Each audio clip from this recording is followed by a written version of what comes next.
Our lives are governed by routines. We wake up, we brush our teeth, we commute to work. Each step follows the next, a predictable sequence we barely notice.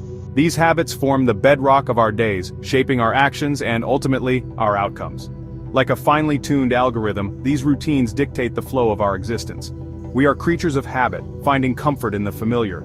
The morning coffee, the evening walk, these rituals provide a sense of order in a chaotic world. They allow our minds to operate on autopilot, freeing up mental bandwidth for other tasks. This efficiency is both a blessing and a curse. While routines offer stability, they can also lead to stagnation.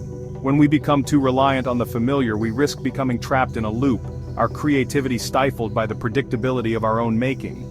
We become slaves to the algorithm, our potential dulled by the monotony of repetition.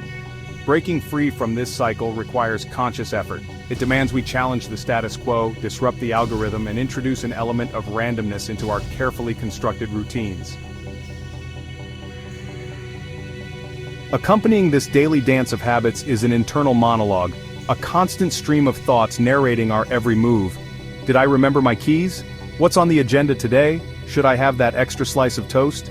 This inner voice, while often helpful, can also become a source of stress. The weight of routine, coupled with the constant chatter of our inner critic, can feel overwhelming. The pressure to adhere to schedules, meet deadlines, and maintain a semblance of order can lead to feelings of anxiety and burnout. We become so focused on checking off items on our to-do lists that we forget to pause and appreciate the present moment. This relentless pressure is not confined to our professional lives.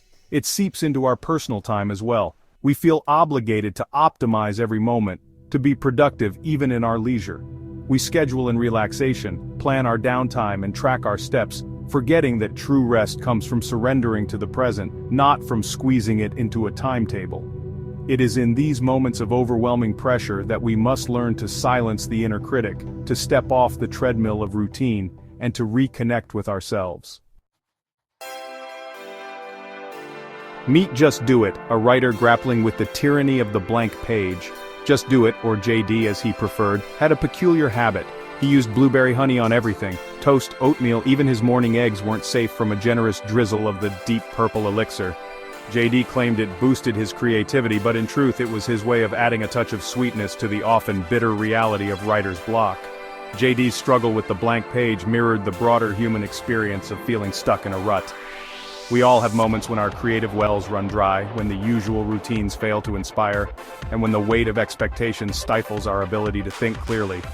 For JD, the answer lay not in forcing himself to write, but in stepping away from the keyboard altogether.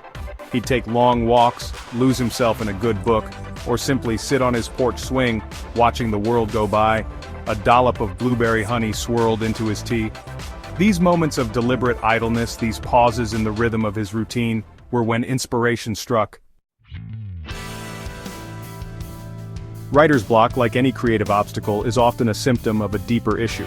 It's a sign that we've become too attached to our routines, too reliant on our usual methods, and too afraid to venture outside our comfort zones. The solution lies not in forcing ourselves to produce, but in allowing ourselves to breathe, to explore, and to reconnect with the joy of creation. Just as JD found solace in his blueberry honey ritual, we must each discover our own ways to break free from the chains of routine and reignite our creative spark. Perhaps it's a walk in nature, a conversation with a loved one, or simply a few moments of quiet contemplation. Whatever the method, the key is to create space for inspiration to strike. The blank page, once a source of dread, becomes an invitation to explore new ideas, to experiment with different perspectives, and to give voice to the characters and stories that reside within us. And as we write, we find that the words flow more easily, the ideas come more readily, and the joy of creation returns, sweeter than any blueberry honey.